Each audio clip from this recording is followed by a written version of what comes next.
Salut à tous les amis, j'espère que vous allez bien. Alors aujourd'hui on se retrouve dans une toute nouvelle vidéo après tout ce temps. Donc oui, je sais, je n'ai pas posté de vidéo depuis très longtemps, mais aujourd'hui on se retrouve pour une vidéo 5 astuces pour avoir des bonnes notes. Si tu aimes ce genre de vidéo, dis-le moi en commentaire. Tu peux également t'abonner, liker et partager cette vidéo. Bon, allez, c'est parti. Donc pour la première astuce, je vous conseille de vous évaluer. Donc c'est-à-dire que dès que vous auriez appris votre leçon, vous pouvez prendre une feuille ou un cahier pour justement restituer toutes vos connaissances et ce que vous auriez compris. Et par la suite, comme vous pouvez le voir, vous pouvez vous corriger. Donc c'est-à-dire qu'avec un stylo rouge ou un stylo vert, vous allez corriger les fautes que vous auriez pu faire. Et par la suite, cela vous permettra de savoir quelles sont vos erreurs ou quelles sont les choses à améliorer. Pour cette deuxième astuce, je vous conseille d'avoir un desk planer. Donc là, pour l'instant, je vous montre le desk planer sur ordi.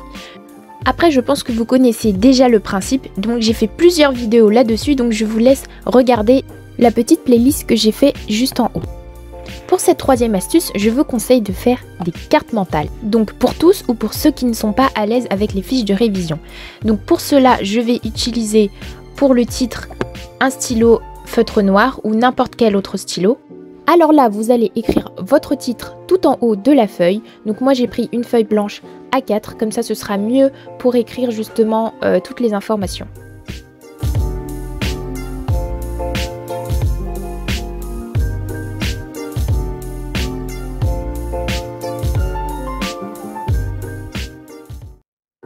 Une fois que vous auriez écrit votre titre, vous pouvez même également l'écrire au milieu, mais moi je préfère l'écrire en haut de la feuille.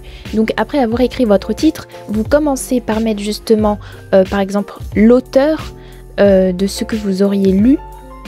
Pour exemple, dans le cas d'une fiche de français, donc là, vous commencez par mettre, par exemple, la date de publication de l'œuvre, et par la suite, vous allez faire quelques petits tirets pour justement regrouper chaque mot en fonction des thèmes. Donc je ne sais pas vraiment si vous voyez ce que je veux dire, mais en regardant la vidéo, je pense que vous pourriez comprendre.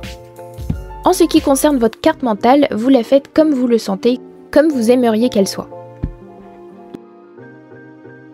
Pour cette quatrième astuce, je vous conseille de faire un bullet journal, ou plutôt d'en confectionner un, c'est comme vous voulez. Donc moi personnellement, j'en ai pris un, et là-dedans, vous pourriez mettre tout ce que vous voulez, donc tout ce que vous auriez envie de faire, ou que vous aimeriez améliorer. Donc par exemple là, ça date un petit peu de l'année dernière, j'avais par exemple confectionné une page pour le mois de novembre. Donc là, pour ce deuxième bullet journal, j'écris d'abord les mois, donc c'est-à-dire que je fais une page uniquement pour le mois, et par la suite j'écris tout ce que j'aimerais faire. Donc par exemple, là j'ai fait une page pour le mois de septembre, et à partir de ça, vous pouvez marquer tout ce que vous voulez.